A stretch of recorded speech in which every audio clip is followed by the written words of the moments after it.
Bonsoir et bienvenue à la première tribune de notre série Facebook en direct de Turbo Impôts Canada. Comme vous le savez sûrement, la période des impôts bat déjà son plein et puis c'est le temps de rassembler vos documents si ce n'est pas déjà fait. Faire ses impôts, c'est une obligation dont on n'aime pas toujours s'acquitter, mais parce que ça peut être stressant ou encore déroutant. Selon votre situation, ça peut aussi être très compliqué. Donc, ici, ce soir, nous sommes là pour essayer de vous donner un petit coup de main. Nous aurons deux tribunes Facebook en direct, donc celle de ce soir et puis il y en aura une autre dans quelques semaines. Nous espérons alors vous montrer que nous serons là pour vous aider tout au long de vos efforts pour faire vos déclarations de revenus et pour aussi vous montrer que c'est vraiment pas si pénible que ça quand on a les bons outils puis les bons renseignements. Donc aujourd'hui, je reçois Julie Thibodeau, qui est spécialiste Turbo Impôts. Elle travaille dans le domaine de la fiscalité ici, chez Intuit, et elle a autour de 19 ans d'expérience, c'est ça? 19 ans, oui. Oui. Donc, un gros merci d'être ici ce soir. Julie, première question. Est-ce qu'il y a quelque chose qui t'emballe au sujet des impôts? Oh mon Dieu, dire qu'on est emballé à faire nos impôts, c'est peut-être un petit peu en demander beaucoup. Ce que j'aime par rapport à la saison des impôts, c'est qu'on peut prendre le temps de reviser notre année fiscale de l'année passée. On boucle l'année, donc on finit avec nos impôts, on sait un peu plus où est-ce qu'on en est avec notre situation fiscale, notre situation financière. Puis ça nous donne aussi l'opportunité de penser à ce qu'on pourrait faire de mieux pour 2018. Donc, est-ce que je devrais peut-être mettre un petit peu plus de REER de côté. Bon, je vais aller chercher peut-être, j'ai manqué mes crédits, mes frais médicaux, quelque chose du genre. Donc, on y pense pour l'année prochaine. C'est un peu cette saison-là, c'est comme une pause. On finit 2017, on continue avec 2018. Merci bien. Alors, on est ici avec vous pendant les 45 prochaines minutes. On vous invite à nous faire part de vos commentaires ou à nous poser vos questions dans le fil de commentaires Facebook. Et puis, nous essaierons de répondre à autant de questions possibles. Hein? Oui. Ouais. Alors, l'autre chose aussi, c'est que si vous nous suivez attentivement, vous verrez qu'on va attribuer des prix de temps en temps. Donc, si vous interagissez avec nous, vous soumettez des questions, vous allez avoir la chance de gagner des petits cadeaux ici et là. Alors, pour donner le coup d'envoi à notre tribune et pour vous donner le temps de vous préparer à taper vos questions, nous allons commencer par répondre aux questions qui nous ont été posées par notre communauté d'utilisateurs via notre site Web. Donc, première question qu'on a ici, important pour tout le monde, quel formulaire et reçu doit-on rassembler pour faire nos impôts? En général, ça se retrouve à être ce qu'on reçoit de la part de nos employeurs. Donc, tous nos feuillets qu'on reçoit des employeurs ou des institutions financières. Ça l'inclut pour les institutions financières les reçus de REER. Il faut faire attention parce que les reçus de REER, on va les recevoir un petit peu plus tard que février, étant donné que notre période de contribution va jusqu'à la fin février. Donc, il faut attendre d'avoir reçu notre dernier slip de REER. On a ensuite tout ce qui est les frais médicaux, les frais de garde, les reçus de dons, charité. Toutes ces affaires-là qu'il faut qu'on ramasse donc, pour pouvoir commencer nos impôts. OK. Alors, on a une autre question aussi de quelqu'un qui voulait savoir, c'est quoi mon dossier de l'Agence de revenus du Canada? Mon dossier, c'est l'endroit où est-ce que vous retrouverez la plupart des informations que l'Agence de revenus du Canada a sur vous. Donc, on y retrouve notre nom, notre adresse, on y retrouve des soldes qu'on a avec Revenu Canada, avec l'Agence de revenus du Canada, entre autres des frais de scolarité non utilisés qu'on aurait, des soldes qu'on aurait de ça, nos limites de contribution REER. Il y a aussi tous les feuillets que les employeurs ou que les institutions financières doivent produire se retrouvent à Revenu Canada, puis on est capable à ce moment-là de vérifier qu'est-ce qu'on a. Et ils ont le service pré-remplir ma déclaration qui est utilisé en même temps que mon dossier, en même mon dossier. Et c'est une façon pour nous d'aller chercher, importer les données directement de mon dossier dans Turbo Impôts. Merci. Est-ce qu'il y a quelque chose de semblable au Québec ou bien c'est tout par le fédéral? Oui, on a la même chose. Ça s'appelle le même système à peu près. C'est mon dossier aussi. Ouais. Au Québec, ça s'appelle mon dossier. C'est un peu mélangeant, mais ce n'est pas nécessairement les mêmes critères pour pouvoir s'inscrire à mon dossier de Revenu Québec et celui de Revenu Canada, de l'Agence du revenu du Canada. Donc, il faut s'ouvrir deux comptes différents. Et oui, on peut aller importer aussi les informations au niveau du Québec. OK. Merci. On nous demandait aussi combien de temps faut-il garder ces documents fiscaux? En général, on devrait garder nos documents fiscaux au moins 7 ans. C'est 6 ans et 364 jours, on pourrait dire. Okay. Donc, 7 ans. On va dire 7 ans. C'est ce qui est recommandé. En fait, l'agence a le droit de revenir jusqu'à 7 ans en arrière. demander des informations. On a une autre question qui va te demander de réfléchir un peu, j'ai l'impression. Est-ce qu'il y a eu de grands changements du côté fédéral au cours de la dernière année? Oui, il y a eu quelques changements. Je dirais que la plupart des changements, ce qui a affecté beaucoup les familles, c'est le retrait pour les frais d'activité physique et artistique pour les enfants. Par contre, il faut faire attention à ça. Au niveau du Québec, on peut encore les déduire. Donc, quand on est au Québec, on continue à garder ces informations-là. On continue à pouvoir les demander au niveau du Québec.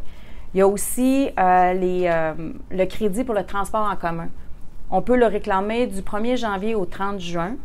Après le 30 juin, on ne peut plus le réclamer comme un crédit. Assurez-vous, lorsque vous allez recevoir votre T4, que dans la case, parce qu'il y a certaines personnes que c'est payé par leurs employeurs, et ils retrouvent ce montant-là à la case 84. On y voit un petit peu dans le détail, 84 du T4. Assurez-vous que c'est seulement la portion du 1er janvier au 30 juin qui est déclarée là. Okay. Parce qu'à ce moment-là, vous allez pouvoir demander la déduction. On a aussi, au niveau des frais de scolarité, il y avait un montant pour le montant pour Manuel et le montant pour... je ne me souviens plus exactement du terme, mais il y avait des montants supplémentaires qui avaient été donnés par le gouvernement qui augmentaient le crédit de frais de scolarité qui était disponible. Ces montants-là ont été retirés cette année, donc c'est seulement le montant de frais de scolarité qui est disponible à demander. Ça va donner vraiment un moins gros crédit pour les étudiants. Et la dernière des choses que je pourrais dire, c'est le montant canadien pour aidants naturels, c'était 3 crédits différents et ont été rassemblés en un crédit. Donc, c'est pas mal ça qui est là. Les conditions sont à peu près les mêmes, à part que pour les personnes comme les conjoints ou les personnes à charge de plus de 65 ans, ils doivent avoir une déficience physique ou mentale pour réclamer le montant, ce qui n'était pas le cas l'an passé. OK. Merci. Alors, je vous invite, les gens sur Facebook, à nous poser vos questions. Si vous voulez, on est prêt à prendre vos questions. Dernière question ici, Julie, qui vient qu'on a choisie parmi celles qui nous ont été posées en ligne. Est-ce qu'il y a eu des grands changements du côté québécois? Bon, côté québécois, ce qui a été un petit peu plus en fait, c'est qu'il y a eu une espèce de mini-budget qui a été fait à un moment donné et là, c'était le montant personnel de base qui a été augmenté. Et aussi le calcul pour les crédits non remboursables qui a été simplifié. Donc ça l'a donné, et ça donnait certaines économies d'impôts pour le Québécois. Il y a le crédit Rénovert qui a été reconduit une année supplémentaire, donc tout 2017, et ça va aussi jusqu'en 2018. 2 autres crédits qui sont similaires en rénovation, pour le crédit pour l'assainissement des eaux, donc les personnes qui refont les fosses septiques, ces choses-là, pour les remettre en ordre. Il y a un crédit qui s'étend, je crois, jusqu'en 2022. Et c'est des gros sous. Les personnes qui engagent des dépenses pour refaire des systèmes d'assainissement des eaux, c'est beaucoup de sous. Donc ça les aide. Et pour les personnes qui ont été victimes des inondations, on sait que ça a été un gros sujet en printemps passé. Il y a des personnes qui ont été aidées financièrement quand c'était leur résidence principale. Là, maintenant, pour les résidences secondaires, il y a un crédit similaire, un petit peu moins élevé, mais il y a un crédit quand même qui vient aider à ce moment-là. L'autre chose que... Ah oui, il y a un crédit pour travailleurs de plus de 64 ans qu'on avait l'année passée. Cette année, c'est pour 63 ans et plus. Donc, ça l'aide les personnes qui sont encore sur le marché du travail, 63 ans et plus, ils ont un crédit qui les aide pour eux.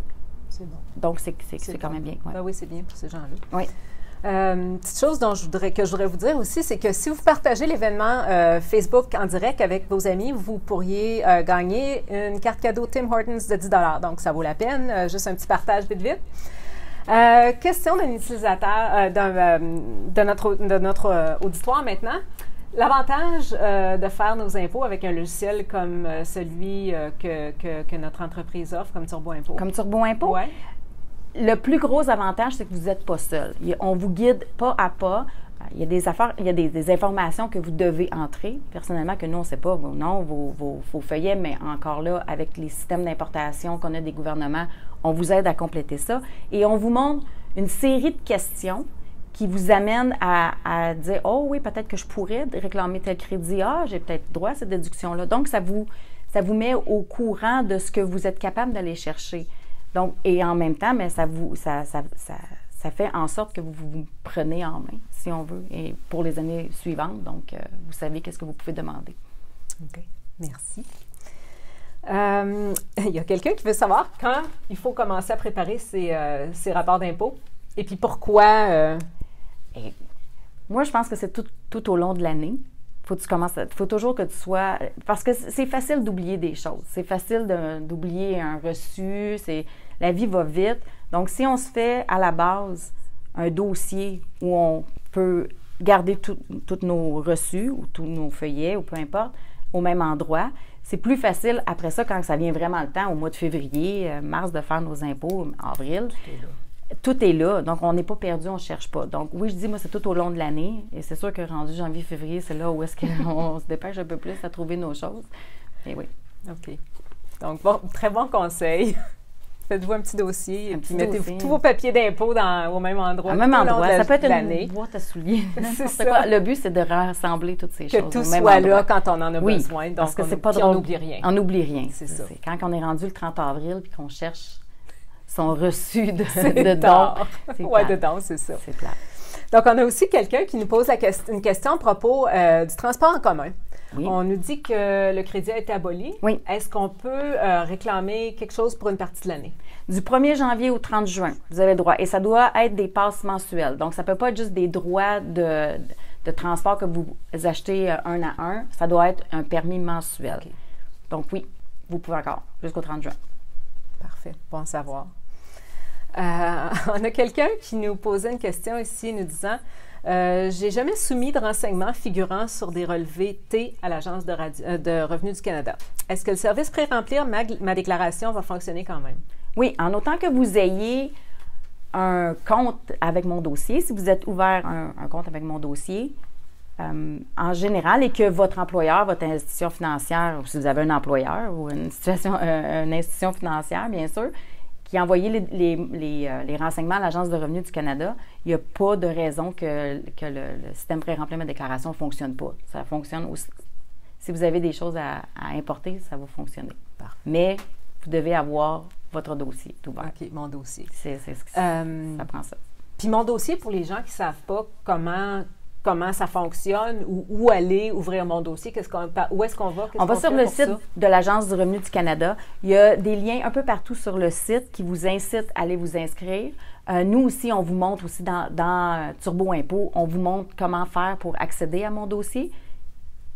Et c'est assez simple. Ce qu'ils vont vous demander, c'est votre numéro d'assurance sociale, votre date de naissance. Je crois que c'est la ligne 101 ou 150 de votre impôt de l'an passé. Donc, il faut que vous ayez ces informations-là avec vous. L'autre chose, c'est... donc, je pense que c'est ça. Donc, avec ces informations-là, vous êtes capable de créer mon dossier. Il y a une autre façon de créer mon dossier, c'est avec avec les mêmes critères que vous utilisez pour vous connecter à votre banque. Oui. Vous pouvez utiliser le même système aussi. Ça c'est vraiment le fun, je pense, pour les gens qui n'aiment pas retenir leur mot de passe, là, exact. Partout. Exact.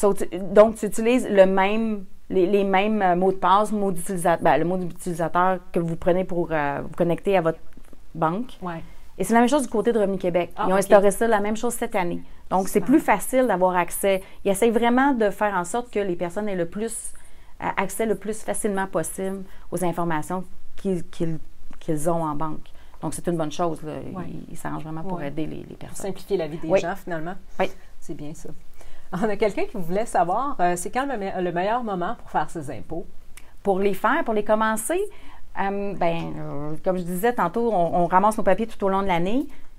Je dirais qu'à partir du moment où on sent qu'on a reçu tous nos feuillets, toutes nos informations, on peut commencer.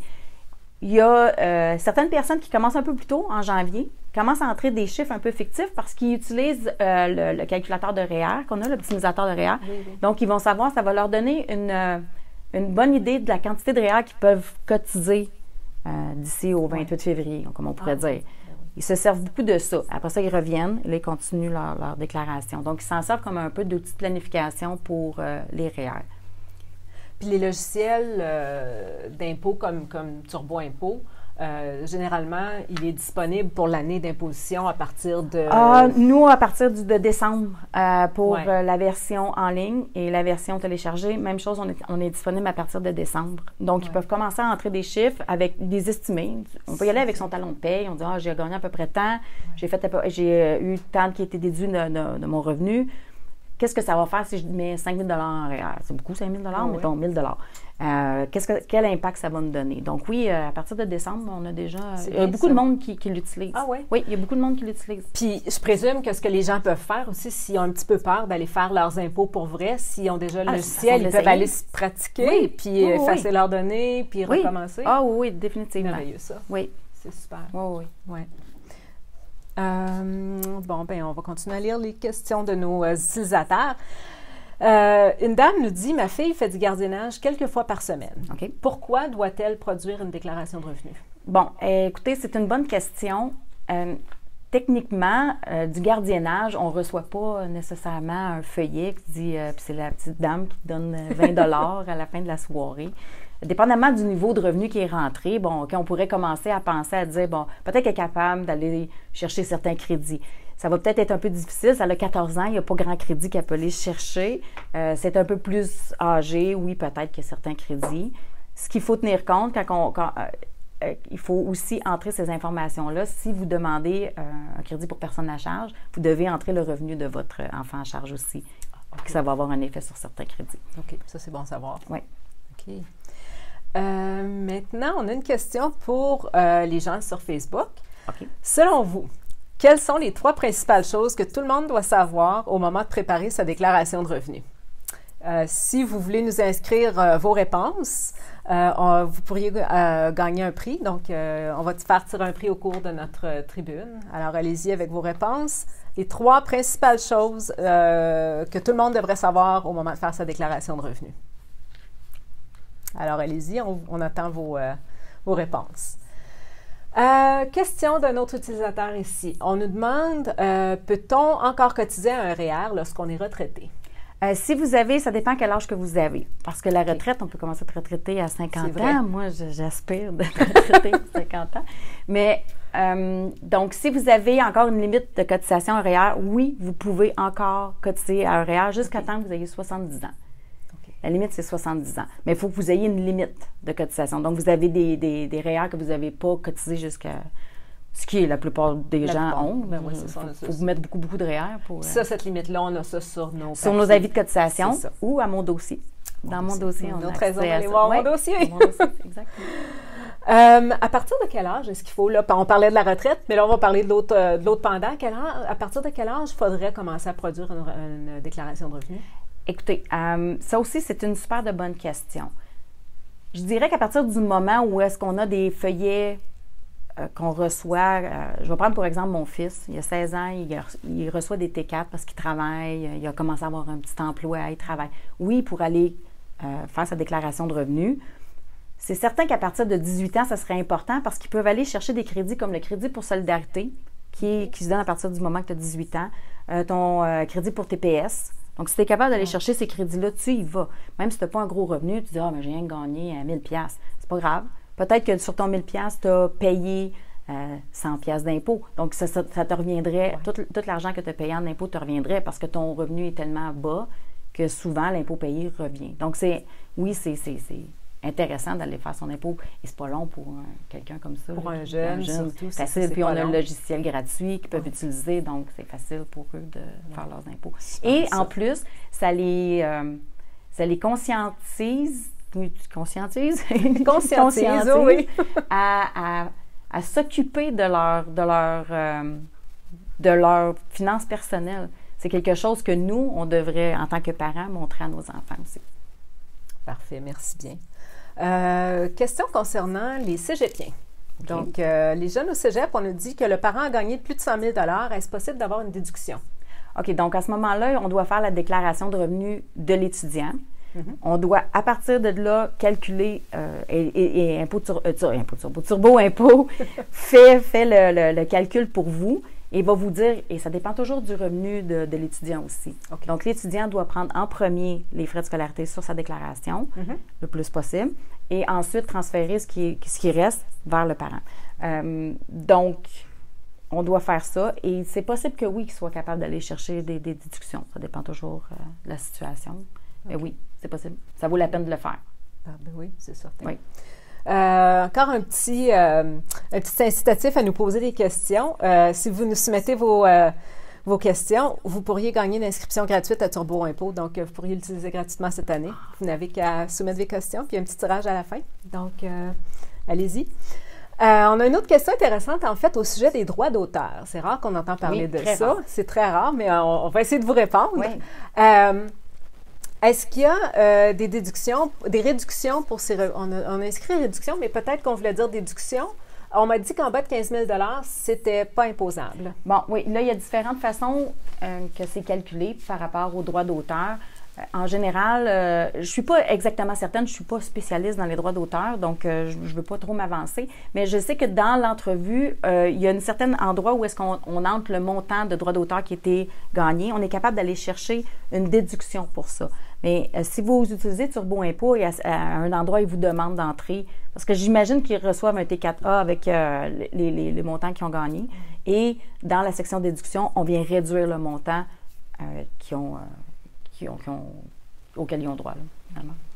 C'est bon. J'espère que ça répond à votre question. En tout cas, au moins, ça vous donne un début de réponse, c'est certain. Exactement. Oui. OK. Bien, merci bien. On a quelqu'un aussi qui nous pose la question suivante. On me dit toujours d'utiliser mon chèque de prime pour un REER.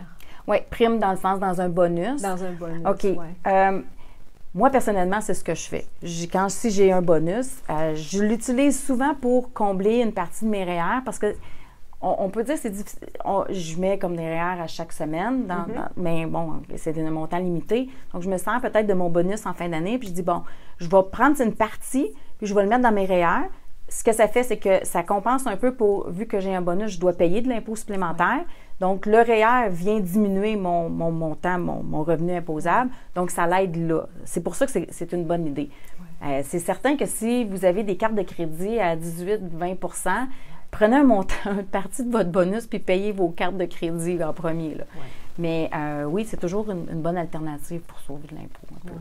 Et puis, la question, c'était par rapport au REER, mais est-ce qu'on pourrait mettre ça aussi dans le CELI, par exemple? Bon, le CELI, c'est un bon véhicule pour pour mettre de côté de l'argent, mais ça dépend toujours de votre niveau de revenu. Si vous avez un gros revenu, je crois que ce serait mieux de commencer par mettre des REER juste pour diminuer un peu le revenu imposable. Okay. Le CELI, par contre, si on dit « moi, je veux mettre un peu d'argent de côté, puis j'aimerais ça l'utiliser avant ma retraite », bien, mettre de l'argent un peu dans le CELI, c'est de l'argent qui est complètement hors impôt. Donc, quand vous le retirez, il est aussi hors impôt. Donc, vous n'êtes pas imposé là-dessus. Tandis que le REER, il vous donne une déduction, mais lorsque vous le retirez, par contre, vous payez de l'impôt dessus. C'est ça la grosse différence entre les deux. C'est ça. On avait une question connexe aussi. C'était quoi l'avantage d'avoir un CELI? Bien, c'est ça. Exactement. C'est ça. Le CELI, c'est ce qui est l'avantage, c'est qu'on ne paye pas d'impôt dessus. Et encore une fois, c'est une bonne façon d'accumuler des sous pour un petit projet qu'on a plus tard. Ou ça peut être pour la retraite aussi. On le combine au REER. Parce que le CELI, on peut prendre l'argent qui est dans notre CELI n'importe quand. N'importe quand. Oui, ça, c'est l'avantage. Oui. OK.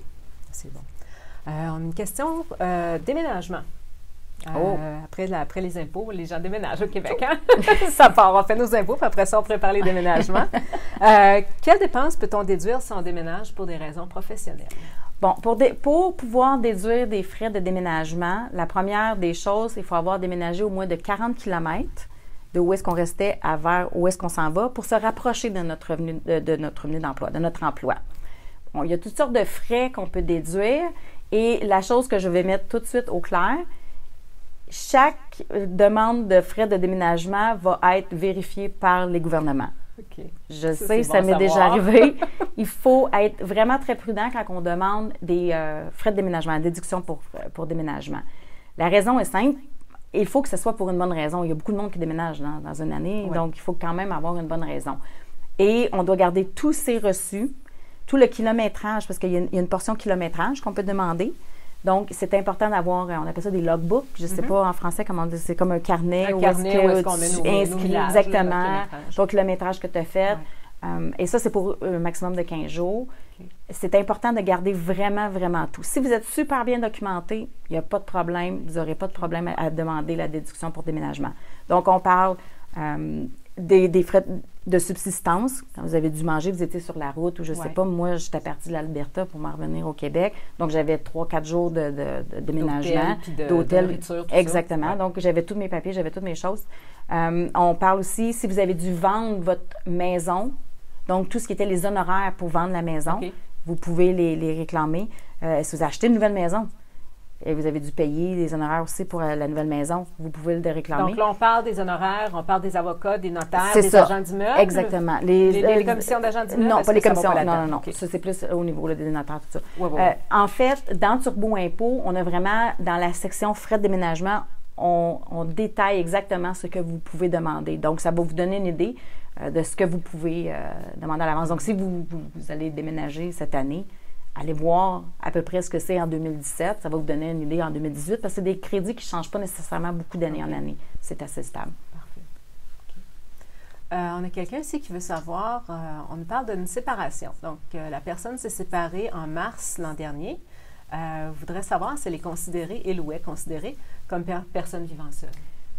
Oui, donc si c'est le 31 mars et qu'il n'y a pas eu de réconciliation après le 31 mars, parce qu'on doit attendre une période de 90 jours.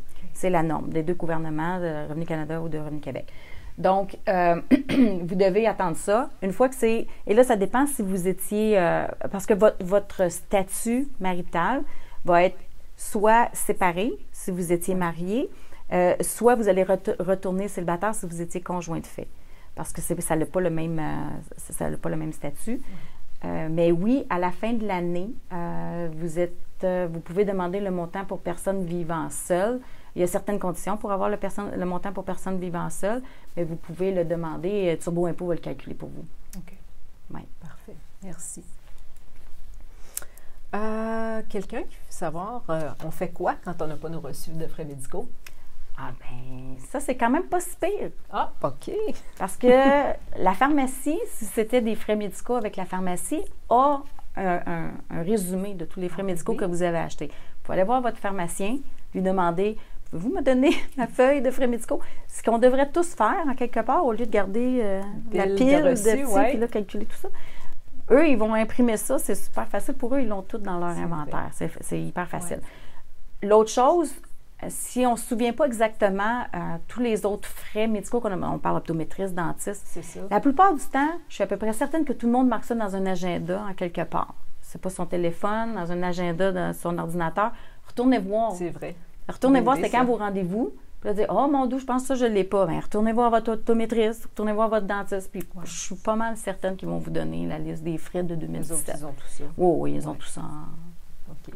Puis un petit peu en parallèle avec ça, pour les gens qui ont une assurance, par exemple, une assurance par le biais de leur travail, et puis qui vont ils vont s'acheter des lunettes ou ils vont faire de la physio, les frais qui ne sont pas couverts par les assurances, est-ce qu'il y a moyen de déduire le reste? Oui. Donc, la portion qui a été non payée par l'assurance, oui, effectivement. Donc, tu peux entrer le montant total, moins, je crois que probablement le plus facile, ce serait d'aller, on a tout un site Internet qu'on va pour aller chercher ces informations-là. C'est ça. On a le montant total, le montant remboursé, et là, on a le montant non remboursé. On peut prendre ce sommaire-là et l'utiliser pour rentrer nos frais médicaux. Ça nous donne une bonne idée. Ça donne une bonne idée de ce qu'on a. Oh oui. Super.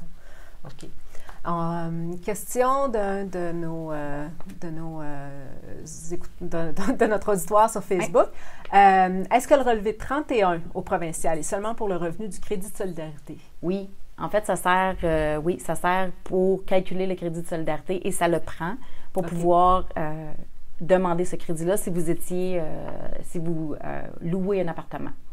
Donc, oui, au 31 décembre, votre propriétaire, il doit absolument vous donner le relevé 31. Si vous ne l'avez pas donné, demandez-lui. Okay. Parce que c'est comme un peu nouveau depuis quelques années. Les propriétaires, des fois, ils oublient. Mais en principe, ils ne devraient pas, là, mais ça arrive. On peut leur rappeler, c'est ça.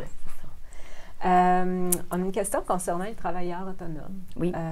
Quelle est la date limite pour nos impôts, pour faire nos impôts, nos déclarations de revenus? OK. Un travailleur autonome a, selon la loi, jusqu'au 15 juin pour faire sa déclaration de revenus, mais il doit payer son solde dû au 30 avril. C'est un gros mais. C'est un gros mais. C'est un gros mais parce qu'en général, un travailleur autonome a une partie RRQ, employeur-employé à payer, qui est souvent la plus grosse dépense qu'ils ont. Puis ça fait en sorte qu'il faut qu'ils payent ça pour le 30 avril. Personnellement, moi, ce que je conseille aux gens, c'est, écoute, fais la plus grosse partie de ta déclaration, envoie un chèque au gouvernement le 30 avril du montant que tu penses que tu dois, à le plus proche possible. Ouais. Puis si tu manques des informations, tu as jusqu'au 15 juin. Okay. Mais techniquement, il devrait s'arranger pour terminer ça le 30 avril. Okay. La raison pour laquelle il y a une différence entre les deux, je ne le sais pas. Je ne sais pas. J'aimerais le savoir. Je poserai la question. Oui, on le saura. On a quelqu'un qui veut savoir, quelqu'un qui reçoit une prime de kilométrage de son employeur. C'est un employé qui semble faire du porte-à-porte et qui veut savoir s'il a le droit de déduire les frais pour son véhicule. Ça dépend toujours. En général, le kilométrage qu'il reçoit couvre amplement les dépenses qu'ils ont engagées pour leur véhicule. On peut toujours entrer les informations. Donc, si on a tous ces reçus d'essence, les reçus quand on a fait de l'entretien sur l'auto, toutes ces choses-là, les licences, l'immatriculation, on peut faire le calcul selon le kilométrage, mais là, il faut faire attention parce qu'on doit prendre le kilométrage qu'on a utilisé le véhicule pour travailler versus ton kilométrage total dans l'année. Donc, ça va être une portion de l'année que tu peux déduire. L'autre chose qu'il faut faire attention aussi, c'est que ton employeur doit absolument t'avoir donné le formulaire TP 643 au provincial et T2200 au fédéral, qui dit que vous devez absolument fournir votre véhicule pour des frais pour travailler. Mais ce que je vois en général, c'est que le remboursement au kilométrage vient compenser la partie qu'on serait capable de déduire de toute façon. OK. Ouais. Merci bien. Parce qu'il faudrait réduire le montant, donc ça arriverait à un montant négatif. Oui. Mais c'est un calcul qu'on peut faire dans Turbo Impôt. On fait le calcul. Vous avez juste à entrer les bons montants. Puis... OK. Parfait. Quelqu'un qui veut savoir si le formulaire T5018 existe encore. Le T5008. 5018? On nous dit 5018. Le T5018, ça ne me dit rien. Je connais le T5008. OK. Qui est un investissement, les revenus d'investissement. Celui-là existe. Oui, celui-là existe. Le T5018, je ne l'ai jamais vu. OK. Bien, peut-être que la personne qui a posé la question peut vérifier pour voir si c'est vraiment ça. Puis nous dire c'est quoi exactement. Exactement, oui. Oui, puis peut-être qu'on pourra aider. Oui. On verra si on peut avoir une réponse. Un nom parce que T5018, c'est au fédéral, j'imagine, mais... Oui. OK. Bien, si vous pouvez nous donner le nom, on va essayer de vous répondre. Oui. OK. Certain. C'est bon. Quelqu'un nous demande la différence entre deux de nos produits, donc entre Turbo Impôt en ligne et puis la version à télécharger. C'est quoi? Quelle est la différence? OK. Je dirais que la plus grosse des différences avec la version en ligne, c'est qu'on peut l'utiliser n'importe où. On est avec son ordinateur, peu importe l'ordinateur, que tu as un Mac, que tu as un Windows, que tu as une tablette même, tu peux utiliser la version en ligne partout. La version qu'on télécharge, c'est la version qu'on appelle plus de bureau. Il faut l'installer et c'est juste sur un environnement Windows. Par contre, elle va donner un petit peu plus de flexibilité dans le sens que vous pouvez, si vous êtes plus habitué à faire des impôts et que vous connaissez la méthode formulaire puis que vous aimez bien voir les formulaires, la version téléchargée va être peut-être celle qui va vous attirer un petit peu plus. Okay. Donc, c'est ça la différence entre les deux. Oui. Et puis, tu nous disais que c'est seulement pour Windows. C'est ça la version téléchargée? Oui, c'est pas pour Mac? Non, pas pour Mac. Seulement Windows. C'est bon savoir. C'est pour ça qu'il y a la version en ligne. Ou est-ce que là, les gens qui ont des Mac, pour eux, ils peuvent y aller avec la version en ligne. Super. Oui. Alors, on nous demande aussi, concernant la déduction de personnes vivant seules. La personne veut savoir s'il faut avoir été seule pendant toute l'année. Bien oui, il faut avoir été seule pendant toute l'année. Puis, il y a aussi... Comme je disais, il y a d'autres facteurs aussi par rapport aux revenus, par rapport à bien des choses. Et si la personne a des enfants, c'est le montant pour famille monoparentale. Il ne faut pas que je les mélange parce que c'est deux crédits que souvent les personnes y mélangent, le crédit pour famille monoparentale, qui les gens pensent qu'ils peuvent avoir, même s'ils ont des enfants qui ne vont pas à l'école et qui ne vont pas à l'école postsecondaire. Il faut faire attention parce que ce montant-là est juste pour les personnes qui vont à l'école pour les personnes qui ont des enfants à l'école postsecondaire. Okay. Parce que avant ça, ils sont couverts par le soutien pour enfants au Québec, qui est le montant qu'on reçoit chaque mois. Oui, OK. Important. Mais oui, c'est vrai que pour le montant pour personnes vivant seules, c'est vrai que c'est pour toute l'année. Tantôt, j'ai dit quand c'était séparé, mais c'est vrai que c'est pour toute l'année. C'est pour toute l'année. Oui. OK. Oui. Je mélange avec mon crédit pour... OK. Il y a plusieurs crédits. Il y a plusieurs crédits. Et plusieurs... je peux en oublier des fois. Ça arrive, c'est ça. Puis on rappelle aussi à notre auditoire qu'ici, on est vraiment direct. Donc, on est vraiment direct. Julie, elle n'a pas accès à aucune information non. quand elle vous répond. Là, elle va comme ça. Donc, elle sait de quoi elle parle, mais il y a des choses comme le formulaire dont on parlait tout à l'heure, 5018, là, qui ne viennent pas à l'esprit. Et puis, c'est ça. C'est simplement pour ça, parce qu'on n'a pas personne qui nous glisse les réponses ici. On a quelqu'un qui nous dit qu'elle a vécu, ou il ou a vécu 2 mois avec son conjoint de fait. On dit « Je déclare son revenu divisé par 12 et multiplié par 2 ». OK. Vécu 2 mois avec son conjoint. Oui. En fait, il faut que la personne ait vécu une année entière, donc 12 mois avec la personne, pour pouvoir demander, pour pouvoir réclamer comme un montant pour conjoint, être considéré conjoint. Okay. Donc, 2 mois, ça ne se qualifie pas pour être conjoint, malheureusement. Non. À moins que vous ayez eu un enfant dans les 2 mois. Ah, OK. À partir du moment où il y a un enfant impliqué, que les 2 personnes ont eu un enfant. L'enfant est né dans ces 2 mois-là. Oui, il est dans le temps, là, à ce moment-là, il devient conjoint automatiquement. OK. Oui. OK. Ensuite, on nous demande en quoi la pige se distingue-t-elle d'un emploi ordinaire? Donc, je présume qu'on veut dire travailler à la pige. Travailler à la pige versus travailler pour une entreprise. Là. OK. Travailler à la pige, c'est être travailleur autonome. Oui. Travailleur autonome, on a tous les revenus pour lesquels on gagne, on peut aller demander des dépenses. Donc, les dépenses qu'on fait pour gagner un revenu, on peut aller les réclamer. C'est certain que ça nous donne un petit peu plus de liberté pour passer des dépenses, sauf que ça fait en sorte aussi, comme je mentionnais tantôt, où est-ce que c'est peut-être le poste où est-ce qu'on va rester le plus surpris quand on est travailleur autonome, c'est le paiement du RRQ qui va faire qui va être la contribution au RRQ qui, elle, est quand même assez plus élevée. Et il y a aussi le régime québécois d'assurance parentale qu'il faut payer. Donc, ça, c'est super important. Et l'autre chose qu'il faut faire attention quand on est travailleur à la pige, mettez de l'argent de côté tout au long de l'année. Mettez-vous un bon 30 % de côté pour payer vos impôts à la fin de l'année. Vous n'en avez pas payé de toute l'année. Ouais. Donc, assurez-vous d'avoir des sous de côté quand ça va être le temps de l'impôt. Comme ça, vous ne resterez pas surpris. Ouais. Parce que c'est pas automatique. Non, c'est ça, c'est pas prélevé sur chaque paye. C'est pas prélevé paye, chaque paye. Donc, il faut faire attention. Soi-même. Oui, il faut le faire soi-même. Oui, OK. Oui. Puis, on nous demandait si sur le plan fiscal, il y a des avantages de l'un par rapport à l'autre, peut-être en gros. Sur le plan fiscal, en fait, ça finit par être... ça dépend de ce que les personnes veulent faire. C'est ça dépend, ils font quoi comme job. C'est ça, exactement. C'est sûr que quand tu es travailleur à la pige ou tu es travailleur autonome, c'est toi ton patron. Ouais. Donc, c'est ce qui est le plus intéressant, c'est toi ton patron. C'est ça. Tandis que quand tu es travailleur, quand tu es un employeur, tu es un employeur. Donc, c'est quoi l'avantage fiscal? J'imagine que c'est plus d'être capable de déduire toutes sortes de dépenses. C'est probablement, la question était probablement par rapport à quel genre de choses on peut déclarer. Oui, il y a toutes sortes de dépenses. Réclamer, pardon. Oui, on peut. Il y a toutes sortes de dépenses, mais il faut toujours que les dépenses soient faites en fonction de gagner un revenu. Oui. Le revenu qu'on déclare. Vous ne pouvez pas passer n'importe quelle dépense. Non. Il faut faire attention. C'est peut-être ça que les gens se posent comme question. Oui. Qu'est-ce que tu peux passer, pas passer dans tes dépenses? Bon, mais là, il y a toutes sortes. Avec Surbeau Impôt, justement, on a une version travailleur autonome qui les guide pas à pas. C'est vraiment bien fait. C'était tout retravaillé cette année pour pouvoir aider les gens qui sont travailleurs autonomes et les guider à savoir quelles dépenses ils peuvent demander. Il y a eu beaucoup de travail qui a été fait. On a fait des études avec des personnes qui l'utilisaient, voir qu'est-ce qu'il y avait besoin comme information. Différents types de travail autonome va demander différents types de dépenses. Donc, on a fait beaucoup de travail là-dessus cet été pour améliorer cette version-là en ligne qu'on a. C'est bien. La personne qui avait posé la question par rapport au T5018 nous a répondu, c'est pour le travail indépendant en sous-traitance. Ah, OK. Bon.